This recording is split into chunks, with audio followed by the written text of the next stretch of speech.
Hello and welcome to another show and tell. This time uh, it's about three games in one, or rather three games that combine in a Voltron or other mecha style and form a huge or maybe a little little to medium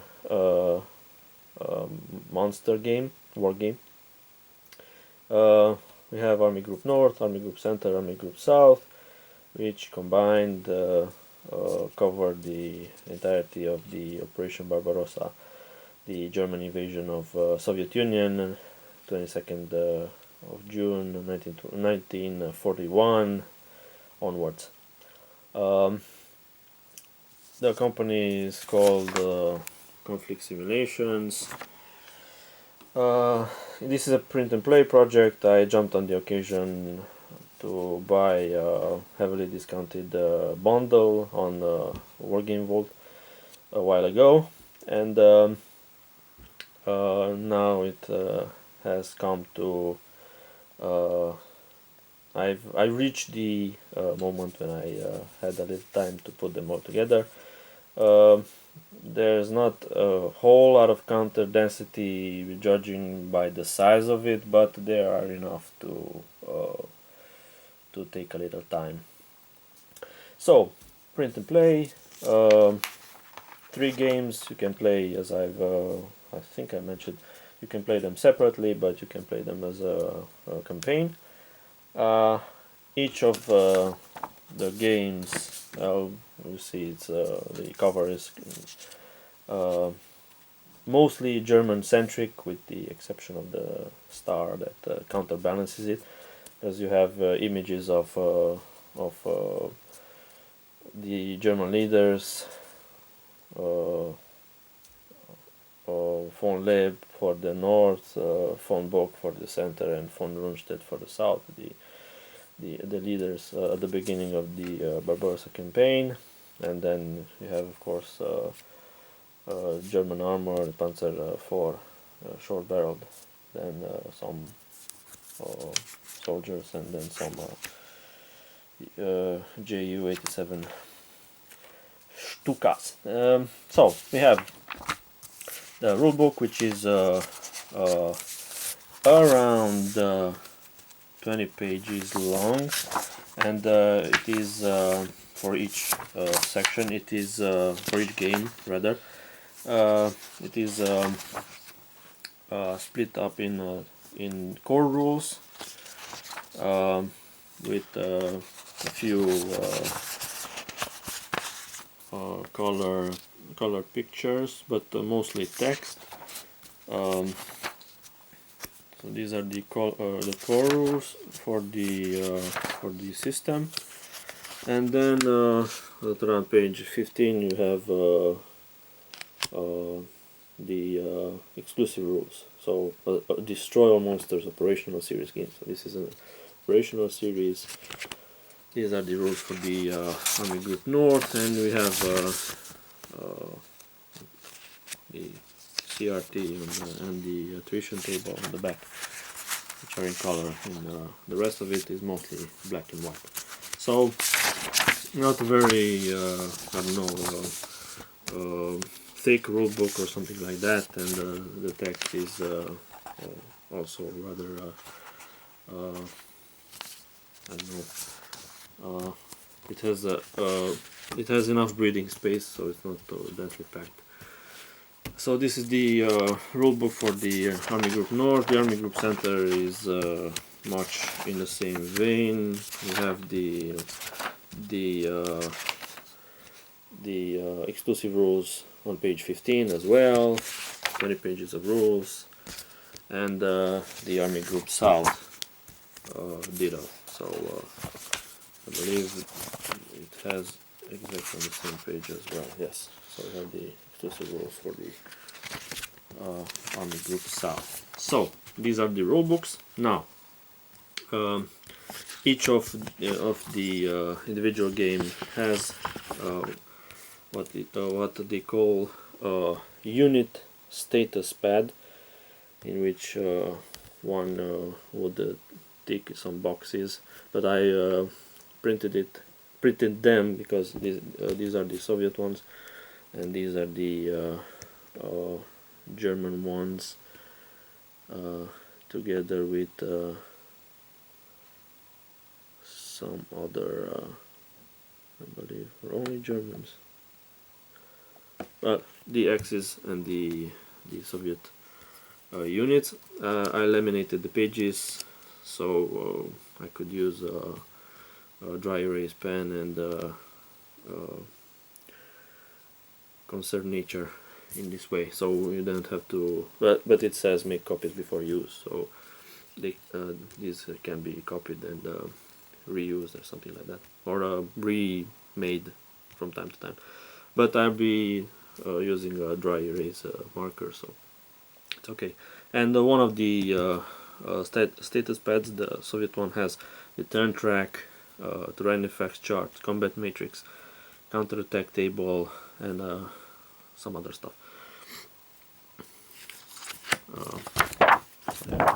These are single-sided. Let's see. And the same goes to others. So these were the pads for the Army Group Center. Then we have the Army Group North with again the Soviets and the Axis, because we're Germans and I believe Finn troops and at least. And then the same turn track and combat tables and stuff like that. And then again for the Army Group South, the Soviets and the Axis Germans and Romanians and Slovakians and Hungarians, I believe, and not sure, but there might be some Italians maybe, but I might be mistaken. So yeah, and on the other half of the Soviet status pad we have the turn track and etc, etc. Then we have let's look at the counters first. We have a bunch of counters for each game. I labeled them cannibalized one of the GMT games for some baggies. Well, my PnP skills are, my print and play skills are hit and miss, to say the least. So this is more of I don't know, something like a hit, but not a bullseye, because some of the counters, especially Army Group South, are a bit misaligned. So and that's my fault entirely. But they are nice, serviceable. Well, they're on the smaller side because the maps are have smaller hexes, but they're okay. The information is completely readable. They are serviceable. I like them. They look clean and crisp, and yeah. So I like the.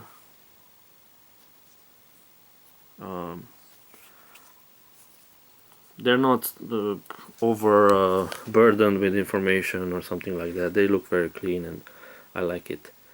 And each game has most of the units have or most of the markers, especially the units, but not only, have the have a letter in the bottom right corner. For the Army Group South it says S. For the Army Group North it says N, and for the Army Group Center game it says C, and of course you guessed it, it's a designator for the game in case you mix them up if you play the campaign and things get mixed up, you can only on the full side, not on the reduced side, or on the what counts as a, I don't know, moved side or something like that. I'm not really familiar with the system yet.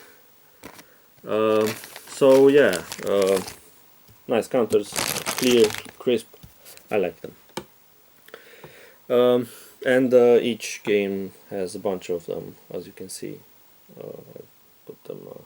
I printed them on label paper. I had them printed because I had them professionally printed.